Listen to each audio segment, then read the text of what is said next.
nansi ke le video ake uyilaleleke Zulu.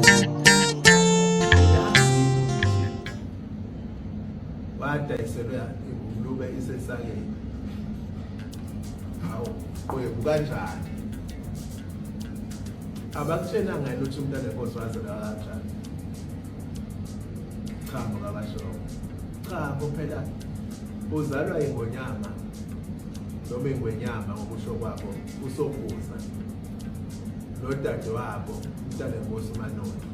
Awu igelele eqele ingonyama okwaqoma kwabiza ukuthi ukuze indlunkulu kaZulu nabakangwane bengathelwa lechizo kalukhulunywe loludaba lulungiswe olwalungiswa ngalendlela ngokosiko lakhona kangwane isiko lebovu lapho umlobokazi ezogana okuyaye enikezwe ingane ifakwe esiswini sakhe ibe ingane yakhe yokuqala ukuqobothisa ubukhosikazi bakhe wadinga ukuba kufakwe indodana yokuqala kaMdlokombane uZonda Magwala ukuze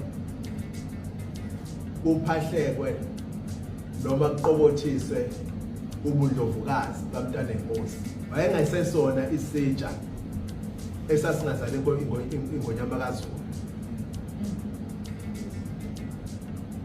Ungaphaka yini ukudla okuhlanzekile kudliwe kudleke ukuphakele esitsheni esingcolile ngoba kwenzeki isitha siqale esihlanze qala ukufakwe kwengonyama uZonda Magwala kwakulokho okuhlanzwa ngaleso sitsha okusho ukuthi lezi inkomo ezihlale zishiwe inkomo zobaba noma bamkhulu.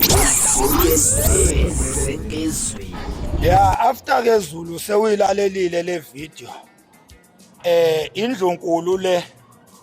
Indlunkulu le oqeda ukuyilalela la. Iyona ekhuluma amazwi mayelana nokuzaleka koMntana enkosi ozala umntwana uMrs. Umbuzo ke uthi obhuti Sipho Mhlongo ubaba kaSkhova bake benzani ngesikhathi indlunkulu isikhulumela yona njengoba kade nilalela nje iziphi inyathelo abake bazithatha ukukhombisa ukuthi ngempela lento ekhulunywa indlunkulu la yukuthuka isihlalo noma yukuthuka umntana enkosi indlunkulu le izikhulumela yona. So obhuti Sipho ke umfoka Mhlongo dange laba abaphume inqina bathi bayangifuna bangifuna ngokwendlela yobunkabi ngoba abakaze benza ivideo bathi bayangibiza kodwa baqhamuka nje sebephuma inqina bengilalela unyendle bethi bayangifuna. Umbuzo ke uthi bake bathini ngesikhathi indlunkulu izikhulumela yona. Ake niphinde nilalele le video Zulu ebese ningitshela ukuthi kungabe okukhulunywa uMax Makhanye kuyisukela engqondweni yakhe noma kuyiqiniso elimsulwa. Umbuzo uthi njengoba ubaba kaSkhova efuna ukungibulala nje kanye nethimba lakhe inkabi zakhe lezi ebebekhuluma nazo lapha kuInhlaka Production bethi bayangifuna bafuna ukungibulala ezethu ubaba kaSkhova kuyophela inhlamvu. Umbuzo uthi abayibulala ngangani indlunkulu ngesikhathi ikhulumela yona lezi indaba ezikwi-social media. Abayibulala ngangani indlunkulu ngoba lezi indaba zakhulunywa yiyo indlunkulu yazikhiphela kithi sumphakathi. Ilowo nje umbuzo. Number 2, uSipho Mhlongo ubaba kaSkhova uyokumela yena ukubhekana namacala uma ngingafa manje. Uma nje ngingase ngife manje, qhamuke nje noma iziphi insizwa zingihlabe ngenhlamvu manje ngife. Uyazi yini uSipho Mhlongo owubaba kaSkhova ukuthi uyena oyobe enze lokho, lezo nkabi ziyobe ithunywe nguye ngoba uyasho uthi vele useyithumile inkabi ngisho la eGoli, uyithumile inkabi ukuthi azingifuni uthuli, zingifune la ngingakhona.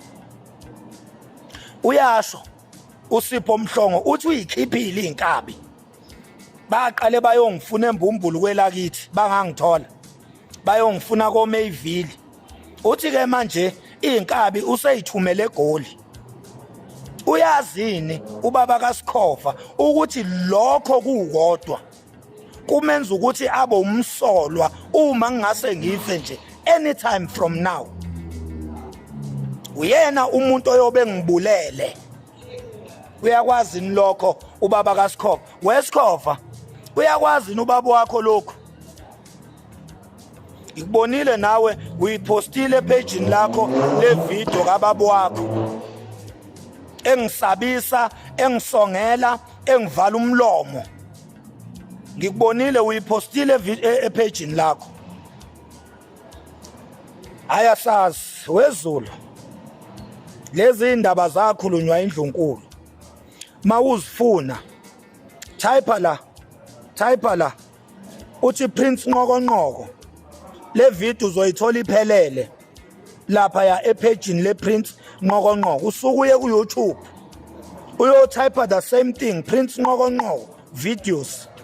Uzowathola wonke lama video ezinkulumo engiyikhulumayo. Akukho engikedayo. Konke kwakhulunywa indlunkulu.